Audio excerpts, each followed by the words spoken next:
स्वागत, अभिनंदन। प्रश्नावली 2.2 और प्रश्न हमारा पहला। देखो, वीडियो शुरू करूँ इससे पहले अगर मेरी जितनी भी वीडियो है 8वीं कक्षा की वो आपको पसंद आ रही है तो तुरंत वीडियो को लाइक करो और अपने दोस्तों को शेयर करो, है ना। मैं 8वीं कक्षा का पूरा सिलेबस डालूंगा, लेकिन आपको बस वीडियो पूरा देखना है और अपने दोस्तों को क्या करना है, शेयर करना है।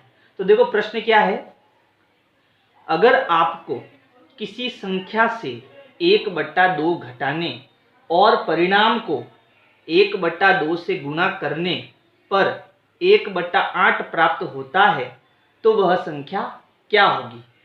वह संख्या क्या होगी, हमें वो संख्या बतानी है कि ये सारी चीजें करने पर उत्तर कितना मिले, आपको 1/8 मिले। तो वह संख्या हमें पता ही नहीं है तो हम बताएंगे कैसे। और जो संख्या हमें पता नहीं होती है उसको हम गणित में x मानकर सरल करते हैं। तो हम यहाँ लिखेंगे माना वह संख्या x है, माना वह संख्या x है। संख्या कितनी है, x है। अब मैंने वो संख्या क्योंकि x मान ली तो हमारा जो ये प्रश्न कह रहा है उसके अनुसार हमें अब काम करना है। तो प्रश्नानुसार प्रश्न क्या कह रहा है, प्रश्न ये कह रहा है कि जो संख्या आपने x मानी है उसमें से आपको क्या करना है, 1/2 घटाना है। तो मैं क्या करूंगा, x में से 1/2 घटाऊंगा। अगर आपको किसी संख्या से 1/2 घटाने, तो मैंने x में से 1/2 घटा दिया, फिर घटाने पर जो भी परिणाम आएगा, यानी इस x में से मैं जब 1/2 को घटाऊंगा तो इसका एक उत्तर आएगा। जैसे मान लो x - 5 है और यहाँ x की जगह मान लो 6 है, तो 6 में से 5 घटाने पर कितना आया, 1 आया। तो ये क्या हो गया, परिणाम हो गया। बात समझ में आई, ये क्या हो गया, परिणाम हो गया।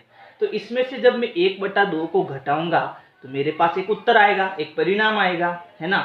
इस परिणाम को अगर मैं 1/2 से गुणा करूं, है ना, यानी इसको मैं कोष्टक में बंद कर देता हूं, यानी यहाँ पर मेरे पास कोई एक उत्तर आएगा। इसको मुझे क्या करना है, 1/2 से गुणा करना है। यहाँ मैं कोई निशान नहीं लगा रहा हूँ, इसका मतलब यहाँ गुणा है ना। गुणा करने पर 1/8 प्राप्त होता है, यानी जब इसको 1/2 इस संख्या में से 1/2 को घटाऊंगा और 1/2 से गुणा करूंगा तो मुझे कितना मिलेगा, 1/8 मिलेगा। तो बताओ वह संख्या कितनी है, यानी हमारा x कितना है। प्रश्न पूरा समझ में आया, यानी अब हमें जो है एक समीकरण मिल गया है। अब इस समीकरण को सरल करके हमें उत्तर लाना है, x का मान लाना है। और मैंने सारे नियम बताए थे, अगर आपने पहले वीडियो नहीं देखी 2.1 वाली तो पहले वो देखना, तब ये आपको समझ में आएगी। और ऊपर आई बटन दे रखा है, वहां पर इसकी प्लेलिस्ट आपको मिल जाएगी। तो देखो इसको सरल कैसे करना है। मैंने आपको बताया था कि बराबर के इधर जब कोई संख्या प्लस में होती है तो उधर जाके माइनस में आ जाती है, माइनस में होती है तो प्लस में आ जाती है, गुणा में होती है तो बट्टे में यानी भाग में आ जाती है, और भाग में होती है तो उधर जाके किस में आ जाती है, गुणे में आ जाती है। अब यहाँ 1/2 का मतलब क्या है समझो। 1/2 का मतलब है कि ये ऊपर 1 गुणा में है और ये जो नीचे 2 है वो किस में है, भाग में है। तो अगर मुझे 1 को उधर भेजना होगा तो वो गुणे में जाएगा, सॉरी भाग में जाएगा, और ये जो 2 है जब बराबर के उधर जाएगा तो वो किस में जाएगा, गुणे में जाएगा। तो अब देखो यहाँ ये जो कोष्टक के अंदर संख्या है वो पूरी एक संख्या गिनी जाएगी, ठीक है। तो अब ये दोनों संख्या किस में है, गुणे में है। अब गुणे में है तो मुझे इस 2 को उधर भेजना है, और ये 2 किस में है, भाग में है। 1/2 जो नीचे होता है वो हमेशा किस में होगा, भाग में होगा, वो हमेशा किस में होगा, भाग में होगा। तो इस 2 को मुझे बराबर के इस तरफ उधर भेजना है, तो ये भाग में है तो उधर किस में आ जाएगा, गुणे में आ जाएगा। और इस 1 का कोई मतलब नहीं है ना, तो यहाँ पर ये 2 उधर चला जाएगा। तो अब हुआ क्या, यहाँ क्या बचा, x - 1/2 बराबर 1/8। ये दोनों अपनी जगह पर है, गया कौन, ये 2, और ये 2 यहाँ पर किस में है, भाग में है, तो उधर किस में आ जाएगा, गुणे में 2 आ जाएगा। यहाँ तक समझ में आया। चलो अब देखो, अब क्योंकि इसके आगे पीछे कोई संख्या नहीं है कोष्टक के, तो मैं इस कोष्टक को भी क्या कर सकता हूँ, हटा सकता हूँ। ठीक है। अब देखो यहाँ पर संख्या 1/8 गुणा 2 है ना, तो इसका मतलब इसको मैं सरल कर सकता हूँ। तो पहले इसको सरल कर देते हैं। तो क्योंकि हमें पता है कि गुणे में संख्या ऊपर नीचे कटती है और इन दोनों में 2 का पहाड़ा है, तो मैं 2 के पहाड़े से इसको काट सकता हूँ। तो 2 एकम 2 और 4 दूनी 8। तो उत्तर कितना आया, 1 × 1 1, 1/4। इसको लिख देते हैं, x - 1/2 बराबर 1/4। अब मुझे इस 1/2 को, है ना, इस 1/2 को उधर भेजना है। और ये किसमें है, माइनस में। ये किसमें है, माइनस में। तो उधर जाके वो किसमें आ जाएगा, प्लस में आ जाएगा। तो अब देखो x बराबर 1/4, ये x और बराबर और 1/4 ये सब अपनी जगह पर है। कौन जा रहा है उधर, ये माइनस का 1/2 उधर जा रहा है, और ये माइनस का उधर जाके क्या हो जाएगा, प्लस का हो जाएगा, है ना। तो ये उधर गया तो प्लस का 1/2 हो गया। अब हमें क्या करना है, अब हमें इनका एलसीएम लेना है ना, क्योंकि बट्टे वाली संख्या किससे जुड़ती है, एलसीएम से जुड़ती है। तो x बराबर, अब एलसीएम कैसे लेते हैं, देखो यहाँ नीचे कितना है 4 और यहाँ नीचे कितना है 2। तो 2 की टेबल में भी 4 आता है और 4 की टेबल में भी 4 आता है ना। तो इसका एलसीएम कितना हो जाएगा, 4 हो जाएगा। एलसीएम आपको आना चाहिए लेना, ठीक है ना। अब 4 का पहाड़ा मैं कितनी बार बोलता हूं जब 4 आता है, तो 4 एकम 4, यानी एक बार बोलने पर 4 आ जाता है।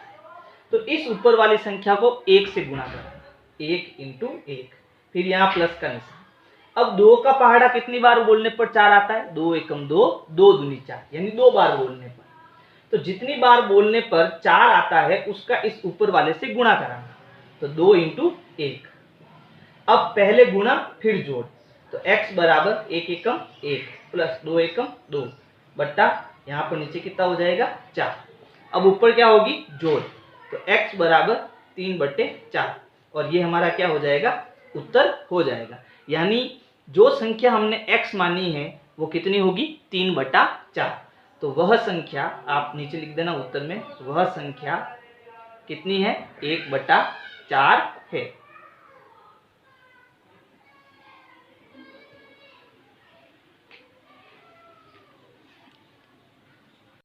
प्रश्न संख्या 2, एक आयताकार तरणताल की लंबाई उसकी चौड़ाई के दुगने से 2 मीटर अधिक है। यदि इसका परिमाप 154 मीटर है तो इसकी लंबाई व चौड़ाई ज्ञात कीजिए। तो यहाँ हमें एक आयताकार आकृति दी हुई। आयताकार आकृति क्या होती है, जिसके आमने सामने की भुजा बराबर हो, है ना। तो ये दोनों इसकी क्या हो गई, लंबाई हो गई, और ये दोनों इसकी क्या हो गई, चौड़ाई हो गई। और आयत का जो परिमाप होता है, जो हमने 7वीं कक्षा में पढ़ा था, वो क्या है, 2 कोष्टक लंबाई प्लस चौड़ाई बराबर परिमाप। ये परिमाप का सूत्र होता है। तो यहाँ ये जो 2 है वो क्या है, गुणे के अंदर है, और लंबाई और चौड़ाई हम क्या कर रहे हैं, जोड़ रहे हैं। लेकिन ये लंबाई और चौड़ाई जो है वो इस प्रकार है कि लंबाई जो है इसकी, इस आकृति की जो लंबाई है वो उसकी चौड़ाई के दुगने से 2 ज्यादा है ना, 2 अधिक है। तो इसका हमें एक समीकरण बनाना पड़ेगा। तो हमें यहाँ पर देखो किसको x मानना है, x हमेशा उसको मानना है जो छोटा हो, है ना। तो यहाँ लंबाई और चौड़ाई में छोटा कौन है, तो चौड़ाई छोटी है। क्यों, क्योंकि उसकी जो लंबाई है वो चौड़ाई के दुगने से, यानी जो भी चौड़ाई है उसको दुगना करो और उसमें 2 जोड़ो तो आपको लंबाई मिलेगी। इसका मतलब हमें x किसको मानना है, चौड़ाई को मानना है। तो हम यहाँ करेंगे माना आयत की जो चौड़ाई है ना, चौड़ाई जिसे हम यहाँ b लिखते हैं, ये चौड़ाई है, वो कितनी है, चौड़ाई बराबर x मीटर। तो अगर ये इसकी चौड़ाई है x, तो आयत की लंबाई क्या हो जाएगी, आयत की जो लंबाई है वो हो जाएगी कि भाई इसकी दुगनी, चौड़ाई की दुगनी और 2 अधिक। तो चौड़ाई की दुगनी यानी जो चौड़ाई है उसका 2 से गुणा कर दो, दुगनी हो जाएगी। यानी इस चौड़ाई से दुगनी यानी 2 गुणा कर दिया x से, और 2 अधिक यानी प्लस कर दो, 2 ज़्यादा है, 2 गुणी है और 2 ज़्यादा है, तो x से 2 अधिक, 2 गुना और फिर प्लस 2 यानी 2 अधिक, ठीक है, मीटर। तो ये इसकी क्या आ गई, लंबाई आ गई। अब मेरे पास लंबाई भी है, चौड़ाई भी है, तो इसके परिमाप का सूत्र लगा दो, है ना। तो आयत का परिमाप क्या होता है, आयत का परिमाप बराबर 2 कोष्टक लंबाई प्लस चौड़ाई। अब लंबाई कितनी है, ये इतनी है, और चौड़ाई कितनी है, इतनी है, तो यहाँ L और B का मान हम इसमें लगाएंगे। तो देखो यहाँ परिमाप भी दिया हुआ है, आयत का परिमाप भी दिया हुआ है, परिमाप कितना है 154 मीटर। तो यहाँ परिमाप की जगह हम लिखेंगे 154 मीटर। अब मीटर नहीं लगाना, वो लास्ट में लगाएंगे अपन। फिर यहाँ हो गया 2 कोष्टक। अब देखना लंबाई कितनी है, लंबाई है x, तो मैं यहाँ x लिखूंगा। फिर यहाँ क्या आया, लंबाई की जगह x लिख दिया, सॉरी लंबाई ये है 2x प्लस 2, तो लंबाई की जगह मैं क्या लिखूंगा 2x प्लस 2। फिर ये किसका निशान आया, प्लस का, तो यहाँ प्लस लिखूंगा। अब b कितना है, b है x, तो यहाँ x लिखूंगा। चलो अब हमेशा ध्यान रखना x और x जितने भी हो वो हमेशा जुड़ते हैं या घटते हैं। तो यहाँ देखो 2x है और यहाँ 1x है, तो 2x और 1x मिलकर कितना हो जाएगा, 3x हो जाएगा। तो ये हो गया 154 बराबर 2 ब्रैकेट, यहाँ 2x और ये x जुड़ के कितना हो जाएगा 3x, फिर प्लस 2 का प्लस 2। यहाँ तक समझ में आया। अब समीकरण में हमेशा क्या करो कि जो राइट साइड है, ये बराबर के इस साइड को हम जो है लेफ्ट साइड बोलते हैं और इसको हम राइट साइड बोलते हैं, ठीक है। तो राइट साइड में हमेशा क्या होनी चाहिए, संख्या होनी चाहिए। राइट साइड में हमेशा क्या होनी चाहिए, संख्या होनी चाहिए। और लेफ्ट साइड में हमेशा क्या होना चाहिए, चर होना चाहिए, जैसे x y z, ये वाली चीजें कहाँ होनी चाहिए, लेफ्ट में होनी चाहिए। लेकिन यहाँ उल्टा है, यहाँ x इधर है और संख्या इधर है। तो हम एक काम करते हैं, इस पूरे को उठाकर इधर लाते हैं और इस पूरे को उठाकर इधर लाते हैं। जब पूरा उठाकर लाते हैं ना तो कोई प्लस माइनस नहीं होता, ये थोड़ा समझ लेना। तो इस पूरे को इधर लिख रहा हूं मैं बराबर के, तो ये कितना है 2 ब्रैकेट 3x प्लस 2, और ये कितना है 154। अच्छा अब क्या करना है, देखो अब ये 2 जो है इस ब्रैकेट के साथ, देखो कोष्टक में कोई भी संख्या होती है वो हमेशा बाहर वाली संख्या से गुणे में होती है। तो ये 2 इससे गुणे में है, तो ये जब गुणे में है तो ये 2 उधर जाएगा तो किस में आ जाएगा, भाग में, यानी बट्टे में नीचे आ जाएगा। तो अब कौन जा रहा है, 2 जा रहा है, तो इसको छुपा दो, बचा कौन 3x प्लस 2। अब क्योंकि 2 चला गया तो ब्रैकेट हट जाएगा, कोष्टक हट जाएगा, बराबर 154। अब 2 उधर जा रहा है और ये गुणे में है, तो उधर किस में आ जाएगा, बट्टे में नीचे, तो बट्टा 2, तो ये 2 उधर आ गया। 154 बट्टा 2 का मतलब होता है 154 में 2 का भाग देना, तो भाग दो, 7 दूनी 14, पीछे बचा 1 और वापस 7 दूनी 14। उत्तर कितना आया 77। तो ये हो गया 3x प्लस 2 बराबर 77। अब ये जो 2 है वो प्लस में है यानी जोड़ में है, तो ये 2 उधर जाएगा तो माइनस में आ जाएगा। तो यहाँ कौन बचा, ये 2 उधर जा रहा है, तो यहाँ बचा 3x बराबर 77। कौन जा रहा है, ये 2 जा रहा है, ये दोनों तो नहीं जा रहे हैं ना, तो इनको हम यही रहने देंगे, इसको हम उधर ले जाएंगे। तो ये 2 है वो बराबर के इधर गया, तो क्या हो गया माइनस का 2 हो गया। अब 77 में से 2 गया, कितना बचा, 77 में से 2 गया 75 बचा। अब हमें 3 को उधर भेजना है, किसको भेजना है 3 को, और 3 यहाँ पर किस में है, गुणे में है, तो x बराबर ये गुणे में है तो 3 उधर किस में जाएगा, बट्टे में यानी भाग में, तो हो गया 75 बट्टे 3। ठीक है, यहां तक समझ में आया। यानी अब हमें 75 में 3 का भाग लगाना है, यानी 75 में 3 का भाग, 3 दूनी 6, पीछे बचा 1 और ये 5, 5 त्रिया 15, 15 से 15 गया 0, एक सॉरी माफ करना, एक सेकेंड, भाग गलत कर दिया जल्दबाजी में।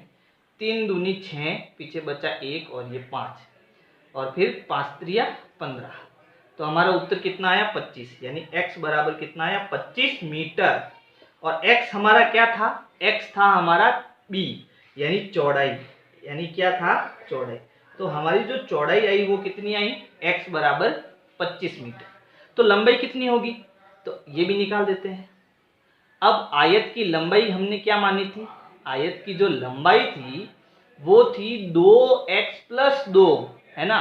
तो यहाँ जो ये 2 है और यहाँ कोई निशान नहीं, मतलब गुणे का निशान है, और x हमने कितना निकाला 25, तो यहाँ इंटू 25 किया, फिर प्लस 2। जब भी गुणा और प्लस का निशान आता है तो पहले गुणा करना है फिर जोड़ करना है। तो 25 का पहाड़ा 2 बार, 25 एकम 25, 25 दूना 50। अब 50 में हमें 2 जोड़ना है, तो 50 और 2 कितना हो गया, 52 मीटर। तो ये हमारी जो लंबाई है ना, आयत की लंबाई वो कितनी आई, 52 मीटर, और चौड़ाई कितनी आई, 25 मीटर।